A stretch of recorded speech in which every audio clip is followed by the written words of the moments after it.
Hey, Mashable fam, it's Elijah Gill. We're here behind the scenes getting the opportunity to talk with the cast, the crew, the director, and the movement coordinator for the new film, Kingdom of the Planet of the Apes. So I have a question for you. Are you ready for the Kingdom of the Planet of the Apes? I know I am. When I sleep, I see strange things, not memories.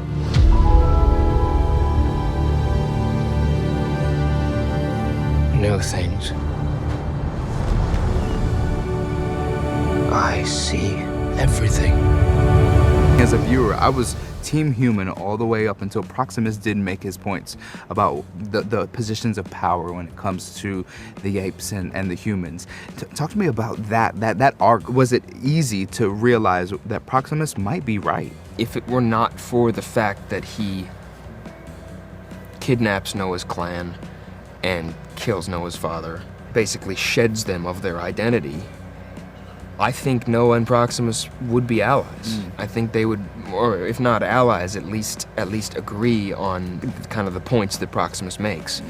And Noah doesn't disagree with him, but he doesn't know enough to fully be there with Proximus, which is kind of why what ends up happening is because Noah doesn't have all the information, and he's been told one thing that's in direct conflict with what Proximus is telling him. And he doesn't know what the truth is. But what he does know is that this guy, this king, has taken his people and stripped them of everything that they are. And he has to take it back.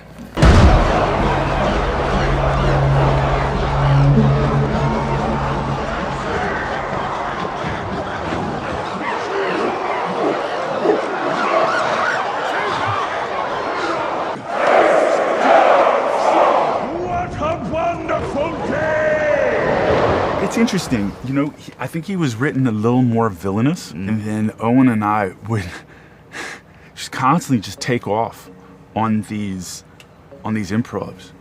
The first time we met as apes, chimpanzee and bonobo, and we took off and just started talking and introducing ourselves and explaining our thought processes.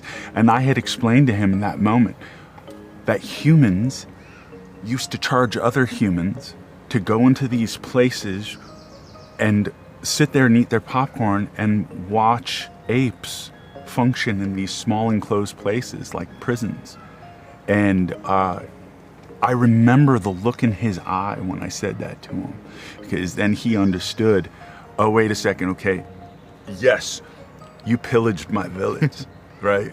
You've done some really bad things, but now I understand that you're doing these things because if we don't keep control, if we don't do everything that we can to stay in control, that's what might happen. We might end up as lab experiments. And yet I tell him that is wrong, because it is not, although that is a valid viewpoint, that is not the solution.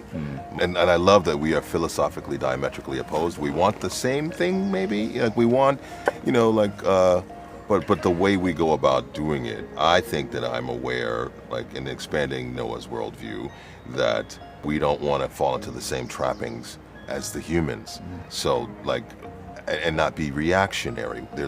I'm all about taking the higher road, because that's what I believe, and I think that is what's possible. So, when we would, and so they would have these improvs, and I'd be like, yes, but come this way, Mike.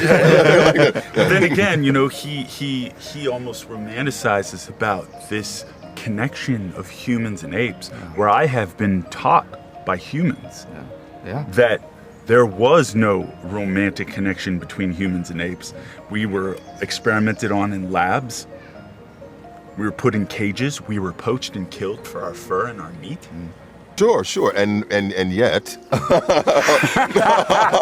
we now that we are in a different position where human beings are feral, and we have to show compassion. We don't have to do the same things they did to us, for us to coexist. We can bring them up. They're referred to as lessers in the film a lot. We can bring them up. He's an optimist, right? And that's what's great about this movie, is that we have like you can rock with Raka and you can rock with Proximus, you can rock with the humans.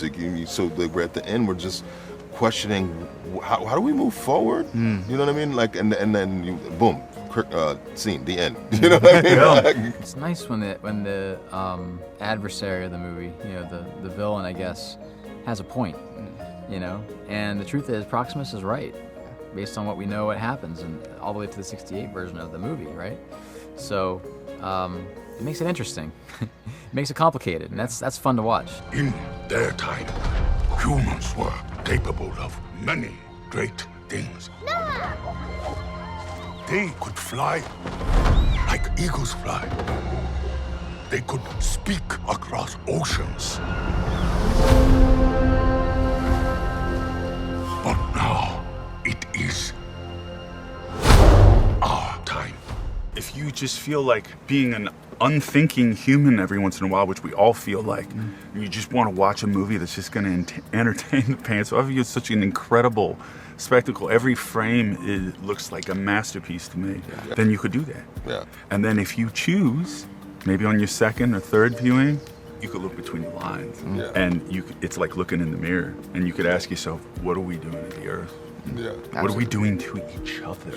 You know, like a society is judged by how it treats the most vulnerable members of its society. How are we treating like these zoos? You know, like I mean, like it makes me question our whole relationship to domesticity of the domestication of you know, species without thumbs. Like if we didn't have these thumbs, you know what I mean? Like it would be a different conversation. But and so you know, I think those questions really need to be asked because we have limited resources. We have, I mean, you know, we don't coexist with our environment in a sustainable manner, and we're producing waste and things like that. These are real questions that require real conversations and real solutions. And so it starts that way. I think with philosophy and like how we move forward, you know. I have a lot of trouble visiting zoos. I have a lot of trouble seeing apes in entertainment. I think if somebody were to go spend time with a chimpanzee or an orangutan or a gorilla or whatever, I think it's kind of impossible not to have your mind at least changed a little bit about what we should or should not be doing.